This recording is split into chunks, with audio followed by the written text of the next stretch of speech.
പശ്ചിമേഷ്യയിൽ വെടിനിർത്തൽ കരാറുകളെ പൂർണ്ണമായിട്ടും വെല്ലുവിളിച്ചുകൊണ്ട് വീണ്ടും ചോരപ്പുഴ. വെള്ളിയാഴ്ച വൈകിട്ട് അമേരിക്കയുടെയും ഖത്തറിന്റെയും മധ്യസ്ഥതയിൽ ഇസ്രയേലും ഹിസ്ബുള്ളയും തമ്മിൽ പുതിയൊരു അടിയന്തര വെടിനിർത്തൽ പ്രഖ്യാപിച്ചിരുന്നു എങ്കിലും അത് നിലവിൽ വന്ന മണിക്കൂറുകൾക്കകം ഇസ്രയേൽ വീണ്ടും ലെബനനിൽ കടുത്ത വ്യോമാക്രമണം നടത്തിയിരിക്കുകയാണ്. അതായത് ശനിയാഴ്ച പുലർച്ചെ തെക്കൻ ലെബനിലെ നബാദിയ മേഖലയിൽ ഇസ്രയേൽ നടത്തിയ പുതിയ ബോംബാക്രമണങ്ങളിൽ 5 പേർ കൂടി കൊല്ലപ്പെട്ടതോടെ പശ്ചിമേഷ്യൻ സമാധാന കരാർ ഇപ്പോൾ അതീവ ഗുരുതര പ്രതിസന്ധിയിലായിരിക്കുകയാണ്. ലെബനൻ ഔദ്യോഗിക വാർത്താ ഏജൻസിയായിട്ടുള്ള CNN പുറത്തുവിട്ട വിവരങ്ങൾ പ്രകാരം വെടിനിർത്തൽ ലംഘിച്ച് ഇസ്രയേൽ നടത്തിയ ഡ്രോൺ ആർട്ടിലറി ആക്രമണത്തിൽ അറബ് സലീം, ഡെയ്റിൻ, സഹ്റാനി തുടങ്ങിയ പ്രദേശങ്ങളിലെ നിരവധി കെട്ടിടങ്ങൾ തകർക്കപ്പെട്ടു എന്നുള്ള വാർത്തയാണ്. കഴിഞ്ഞ ദിവസം ഇസ്രയേൽ നടത്തിയ കൂട്ടാക്രമണത്തിൽ 47 പേർ, അതായത് 50ഓളം പേർ കൊല്ലപ്പെട്ടു എന്നുള്ള വാർത്ത വന്നിരുന്നു. ഇപ്പോൾ പുതിയ 5 മരണങ്ങൾ കൂടി റിപ്പോർട്ട് ചെയ്യുകയാണ്. ലെബനാനിൽ തങ്ങൾ വിന്യസിച്ചിരിക്കുന്ന സൈന്യത്തെ പിൻവലിക്കില്ല എന്ന ഇസ്രയേലിന്റെ വാശിയാണ് വെടിനിർത്തൽ പ്രഖ്യാപിച്ചിട്ടും വീണ്ടും ബോംബാക്രമണം നടത്താൻ കാരണമായത്. എന്തായാലും ലെബനാനിലെ ഈ ഒരു തുടർച്ചയായ ആക്രമണങ്ങൾ സ്വിറ്റ്സർലൻഡിൽ പുനരാരംഭിക്കാനിരുന്ന അമേരിക്ക ഇറാൻ ഉന്നതതല ആണവ ചർച്ചകളുടെ ഭാവി കരിനിഴലിലാക്കിയിരിക്കുകയാണ്. ഇസ്രയേൽ വെടിനിർത്തൽ ലംഘിക്കുന്നത് തുടർന്നാൽ തങ്ങൾ ചർച്ചകളിൽ നിന്ന് പൂർണ്ണമായിട്ട് പിന്മാറുമെന്ന കർശന നിലപാട് വീണ്ടും ഇറാൻ വ്യക്തമാക്കുന്നുണ്ട്. എന്നാൽ US പ്രത്യേക ദൂതൻ സ്റ്റീവ് വിറ്റ്കോഫും ജെറഡ് കുഷ്ണറും ഈ സ്വിറ്റ്സർലൻഡിൽ എത്തി ഇറാന്റെ വിദേശകാര്യമന്ത്രി അബ്ബാസ് അരാക്ചിയുമായിട്ട് 60 ദിവസത്തെ സമയപരിധിക്കുള്ളിൽ ഒരു അന്തിമ ആണവ കരാറിലെത്താൻ കനത്ത നയതന്ത്ര സമ്മർദ്ദമാണ് ചെലുത്തുന്നത്. അല്ലെങ്കിൽ ഈ ഒരു കരാറിൽ നിന്ന് പിന്മാറും, ഞങ്ങൾ വലിയ രീതിയിലുള്ള പ്രത്യാഘാതങ്ങൾ അങ്ങോട്ടേക്ക് തരും എന്നുള്ള രീതിയിലേക്കാണ് ഇപ്പോൾ ഈ ഇറാൻ പറയുന്നത്. എന്തായാലും ലെബനാനിലെ ഈ ഒരു അസ്ഥിരത അടുത്ത ആഴ്ച വാഷിംഗ്ടണിൽ വെച്ച് ട്രംപ് ഭരണകൂടം നിശ്ചയിച്ചിരിക്കുന്ന ഇസ്രയേൽ ലെബനാൻ നേരിട്ടുള്ള സമാധാന ചർച്ചകളെയും ബാധിച്ചേക്കാം. അമേരിക്കയെ സംബന്ധിച്ചിടത്തോളം 2 ചർച്ചകളാണ് വളരെ നിർണായകമായിരിക്കുന്നത്. ഒന്ന് ഇറാനുമായിട്ടുള്ള ചർച്ച, രണ്ടാമത്തെ ചർച്ച എന്ന് പറയുന്നത് ഇസ്രയേലും അതുപോലെ തന്നെ ലെബനനുമായിട്ടുള്ള ചർച്ച. അത് ഈ വാഷിംഗ്ടണിലാണ് നടക്കാനിരിക്കുന്ന. അതിനിടയിലാണ് ഇപ്പോൾ വീണ്ടും കരാർ ലംഘിച്ചുകൊണ്ട് ഈ ഇസ്രയേൽ ആക്രമണം നടത്തിയത്. US ഇറാൻ സമാധാന കരാറിനെ തകർക്കുന്ന രീതിയിൽ ഇസ്രയേൽ ഒട്ടും പിടിവിടാതെ നടത്തുന്ന ഈ ഒരു പുതിയ സൈനിക നീക്കങ്ങൾ അമേരിക്കൻ പ്രസിഡന്റ് ഡൊണാൾഡ് ട്രംപിനെ കടുത്ത അമർഷത്തിലാക്കിയിട്ടുണ്ട്. അമേരിക്കൻ സമ്മർദ്ദത്തിന് വഴങ്ങി ഇസ്രയേൽ ആക്രമണങ്ങൾ പൂർണ്ണമായിട്ട് നിർത്തിവെക്കുമോ അതോ പശ്ചിമേഷ്യ വീണ്ടും ഒരു വൻ ആണവ യുദ്ധത്തിലേക്ക് നീങ്ങുമോ എന്നാണ് ഇപ്പോൾ ലോകം ഉറ്റുനോക്കുന്നത്.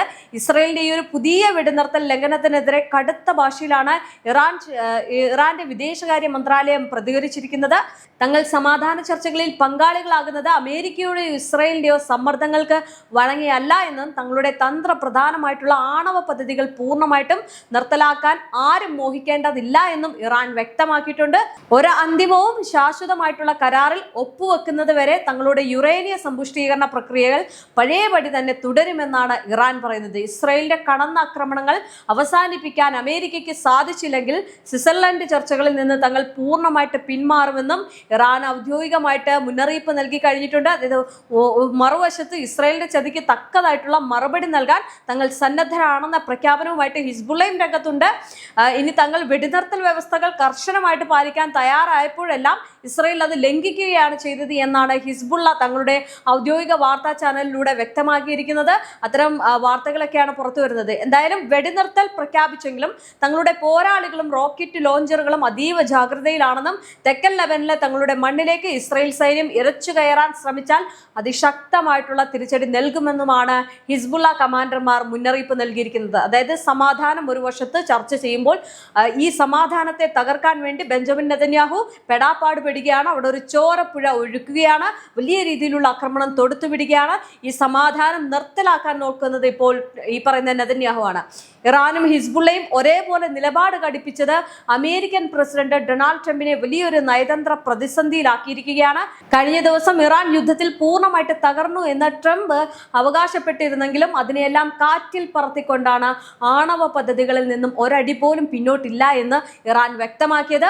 അടുത്ത ആഴ്ച വാഷിംഗ്ടണിൽ വെച്ച് ഇസ്രയേലും ലെബനാനും തമ്മിലുള്ള നേരിട്ടുള്ള ചർച്ചകൾ നിശ്ചയിച്ചിരിക്കുന്ന പശ്ചാത്തലത്തിൽ ഇസ്രയേലിന്റെ ഈ ഒരു പുതിയ ആക്രമണം ട്രംപിന്റെ സമാധാന ശ്രമങ്ങൾക്കേറ്റ കനത്ത തിരിച്ചടിയാണ്. ചുരുക്കത്തിൽ ലെബനാനിലെ പുതിയ മരണങ്ങളും ഇറാൻ ഹിസ്ബുള്ള സഖ്യത്തിന്റെ കടുത്ത പ്രതികരണങ്ങളും പശ്ചിമേഷ്യ വീണ്ടും ഒരു ടൈം ബോംബിന് മുകളിലാക്കിയിരിക്കുകയാണ്. ഏത് നിമിഷവും അത് പൊട്ടിത്തെറിക്കാം. സ്വിറ്റ്സർലൻഡിൽ പുനരാരംഭിച്ച US ഇറാൻ ചർച്ചകളുടെ വിജയം ഇപ്പോൾ പൂർണ്ണമായിട്ടും ഇസ്രായേലിന്റെ അടുത്ത നീക്കങ്ങളെ ആശ്രയിച്ചിരിക്കും.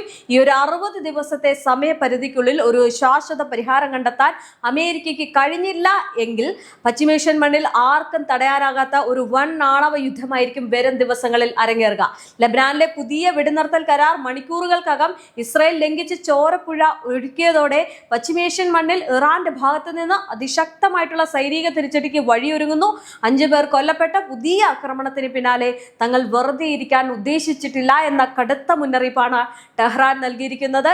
ഇറാൻ വെറുതെ ഇരിക്കില്ല എന്നതിന്റെ ഏറ്റവും വലിയ തെളിവ് ഹോർമുസ് കടലിടുക്കിൽ അവർ കൊണ്ടുവന്ന പുതിയ കടുത്ത നിയന്ത്രണങ്ങൾ തന്നെയാണ്. കാരണം ചർച്ചകൾ ഒരു വശത്ത് നടക്കുമ്പോൾ ട്രംപ് പറയുന്ന കാര്യമുണ്ട്, ഉപരോധങ്ങൾ ഞങ്ങൾ മാറ്റും, അവിടെ ഹോർമുസ് പൂർണ്ണമായിട്ടും തുറക്കും എന്നുള്ളത്. പക്ഷേ ഈ ചർച്ചകൾ നടന്ന സമയത്ത് എന്താണ് ഇറാൻ ചെയ്തത്? ഇറാന്റെ നിർണായക നീക്കം അവിടെ നടന്നു. അതായത് ട്രംപിന്റെ ഉപരോധം പൂർണ്ണമായിട്ടും അവിടുന്ന് മാറിയില്ല എന്നുണ്ടെങ്കിൽ തങ്ങൾ നിയന്ത്രണം ഏർപ്പെടുത്തും, തങ്ങളുടെ അനുമതി ഇല്ലാതെ അതുവഴി കപ്പൽ കടന്നു പോകാൻ കഴിയില്ല എന്നുള്ള കാര്യം അവിടെ ഇറാൻ പറഞ്ഞു. മാത്രമല്ല ആ ഒരു അപേക്ഷ നൽകിക്കൊണ്ട് വേണം ഇനി കപ്പൽ മുന്നോട്ട് പോകാൻ. അതിനുള്ള കാര്യങ്ങൾ, ആ ഒരു നീക്കങ്ങൾ അവിടെ ഇറാൻ ചെയ്തു. അതാണ് ഇപ്പോൾ ഇതിനൊരു തെളിവായിട്ട് ഇരിക്കുന്നത്. അതായത് ഏത് നിമിഷവും ഇറാന്റെ ഭാഗത്തു നിന്ന് ആക്രമണം ഇസ്രായേലിലേക്ക് ഉണ്ടായേക്കാം എന്നതിന്റെ സൂചനയാണ്. അന്താരാഷ്ട്ര എണ്ണക്കപ്പലുകൾ കടന്നു പോകാൻ തങ്ങളുടെ മുൻകൂർ അനുമതി വേണമെന്ന നിയമം ഇറാൻ കൂടുതൽ കർശനമാക്കി അതോടൊപ്പം തന്നെ കഴിഞ്ഞിട്ടുണ്ട്. ഇസ്രായേലിന്റെ ആക്രമണങ്ങൾക്ക് മറുപടിയായിട്ട് ആഗോള വിപണിയിലേക്കുള്ള ഇന്ധന വിതരണം പൂർണ്ണമായിട്ടും തടസ്സപ്പെടുത്താൻ ഇറാന്റെ നാവികസേന ഹോർമുസ് പാതയിൽ പൂർണ്ണ സജ്ജരായിട്ട് നിലയുറപ്പിച്ചിട്ടുണ്ട് എന്നാണ് ലഭിക്കുന്ന വിവരങ്ങൾ. ഇറാൻ നേരിട്ടൊരു യുദ്ധത്തിലേക്ക് ഇറങ്ങുന്നതിന് മുമ്പ് തങ്ങളുടെ സഖ്യകക്ഷികളായ ഹിസ്ബുള്ളയ്ക്കും യമനിലെ ഹൂത്തികൾക്കും വൻതോതി മിസൈലുകളും അത്യാധുനിക ഡ്രോണുകളും എത്തിക്കാനുള്ള രഹസ്യ നീക്കങ്ങൾ ഈ IRGC ആരംഭിച്ചിട്ടുണ്ട്. വെടിനിർത്തൽ ലംഘിച്ച് ഇസ്രായേലിന്റെ പ്രധാന നഗരങ്ങളെയും സൈനിക താവളങ്ങളെയും ലക്ഷ്യമിട്ട് ഹിസ്ബുള്ളയെ മുൻനിർത്തി ഒരു കൂട്ടാക്രമണത്തിനാണ് ഇറാൻ പദ്ധതിയിടുന്നത്. എന്തായാലും തങ്ങളെ തകർക്കാൻ നോക്കുന്ന ഇസ്രായേലിനെ ഒട്ടും പിടിവിടാതെ പൂട്ടാനാണ് ഇറാന്റെ തീരുമാനം. അമേരിക്കൻ പ്രസിഡന്റ് ഡൊണാൾഡ് ട്രംപിന് ഇറാൻ നൽകിയിരിക്കുന്ന അന്തിമ മുന്നറിയിപ്പും ഇത് തന്നെയാണ്. ഒരു ശാശ്വത കരാറിൽ ഒപ്പുവെക്കുന്നത് വരെ തങ്ങളുടെ ആണവ പദ്ധതികളോ യുറേനിയ സമ്പുഷ്ടീകരണമോ ഒരടി പോലും നിർത്തിവെക്കില്ല എന്ന് ഇറാൻ അത് ഉറക്കെ പ്രഖ്യാപിച്ചു കഴിഞ്ഞു. ഇസ്രായേലിന്റെ ഈ ഒരു കടുംവെട്ട് രാഷ്ട്രീയത്തിന് അമേരിക്ക തടയിട്ടില്ല എങ്കിൽ തങ്ങൾ സ്വിറ്റ്സർലൻഡിലെ ചർച്ചാമേശ പൂർണ്ണമായിട്ടും ബഹിഷ്കരിക്കുമെന്നും പശ്ചിമേഷ്യയിൽ ആർക്കും തടയാനാകാത്ത ഒരു മഹായുദ്ധം ആരംഭിക്കുമെന്നുമാണ് ഇറാന്റെ നിലപാട്. ഇസ്രായേൽ യുദ്ധം അവസാനിപ്പിച്ചില്ലെങ്കിൽ അന്തിമ കരാർ ഉണ്ടാകുന്നത് വരെ ആണവ പദ്ധതികൾ നിർത്തില്ല എന്ന് പ്രഖ്യാപിച്ച ഇറാൻ ഇസ്രായേലിന്റെ ആക്രമണങ്ങൾക്ക് മറുപടിയായിട്ട് തങ്ങളുടെ യുറേനിയ സമ്പുഷ്ടീകരണ പ്രക്രിയ വേഗത്തിലാക്കുകയും അതീവ രഹസ്യമായിട്ട് ആണവായുധ നിർമ്മാണത്തിലേക്ക് കടക്കുകയും ചെയ്യുമെന്നുള്ള കാര്യം കൂടി പറയുന്നുണ്ട്. ഇത് പശ്ചിമേഷ്യ ഒരു ആണവ യുദ്ധത്തിന്റെ വക്കിലേക്ക് എത്തിക്കും. അങ്ങനെയാണെങ്കിൽ ഇപ്പോൾ കണ്ടതായിരിക്കത്തില്ല പിന്നീട് നടക്കാൻ പോകുന്നത്, 3ാം ലോക മഹായുദ്ധമായിരിക്കും. എന്തായാലും ഇസ്രായേൽ ഒട്ടും പിടിവിടാതെ മുന്നോട്ട് പോയാൽ ഇറാൻ പുറത്തെടുക്കുന്ന ഏറ്റവും മാരകമായിട്ടുള്ള അടവ് ഹോർമുസ് കടലിടുക്ക് പൂർണ്ണമായിട്ടും അടയ്ക്കുക എന്നതായിരിക്കും. രണ്ടാമത്തത് ഈ യുറേനിയ സമ്പുഷ്ടീകരണമായിരിക്കും. എന്തായാലും കപ്പലുകൾ കടന്നു പോകാൻ ഇപ്പോൾ തന്നെ അപേക്ഷ വേണമെന്ന നിബന്ധന വെച്ച് ഇറാൻ യുദ്ധം കടുപ്പിച്ചാൽ ഈ ഒരു അന്താരാഷ്ട്ര എണ്ണ കപ്പൽ പാത പൂർണ്ണമായിട്ട് വീണ്ടും ഉപരോധിക്കും. ലോകത്തെ ക്രൂഡ് ഓയിൽ വിതരണത്തിന്റെ വലിയൊരു പങ്ക് തടസ്സപ്പെടുന്നതോടെ അന്താരാഷ്ട്ര വിപണിയിൽ എണ്ണവില വീണ്ടും കുതിച്ചുയരുകയും ഇന്ത്യ ഉൾപ്പെടെയുള്ള വികസ്വര രാജ്യങ്ങളിൽ കടുത്ത ഇന്ധനക്ഷാമത്തിനും വിലക്കയറ്റത്തിനും അത് കാരണമാവുകയും ചെയ്യും. എന്തായാലും ഇസ്രായേലിന്റെ വാശിക്ക് മറുപടിയായിട്ട് ഇറാൻ തങ്ങളുടെ പ്രതിരോധ സഖ്യത്തെ പൂർണ്ണമായിട്ടും യുദ്ധത്തിലേക്ക് അഴിച്ചുവിടും. ലബനാനിലെ ഹിസ്ബുള്ള ഇസ്രായേലിന്റെ പ്രധാന നഗരങ്ങളിലേക്ക് 10,000-കണക്കിന് മിസൈലുകൾ ഒരേ സമയം വർഷിക്കുമ്പോൾ യമനിലെ ഹൂത്തികൾ ചെങ്കടലിലും ഇന്ത്യൻ മഹാസമുദ്രത്തിലെയും കപ്പലുകൾക്ക് നേരെ വൻ ഡ്രോൺ ആക്രമണങ്ങൾ ആരംഭിക്കാനും തുടങ്ങും. അതായത് ഈ രീതിയിലാണ് യുദ്ധം പോകുന്നത് എങ്കിൽ ഇറാന്റെ നാഷണൽ സെക്യൂരിറ്റി കൗൺസിൽ മുന്നറിയിപ്പ് നൽകിയതുപോലെ ഇസ്രായേലിനെ നിയന്ത്രിക്കാത്ത പക്ഷം ഇന്ത്യൻ മഹാസമുദ്രത്തിലെ US സൈനിക താവളങ്ങളും ഇറാന്റെ മിസൈലുകൾക്ക് ഇരയാകും എന്നതിൽ സംശയമില്ല. കാരണം അത്തരം മുന്നറിയിപ്പുകൾ നേരത്തെ തന്നെ ഇറാൻ തന്നിട്ടുള്ളതാണ്.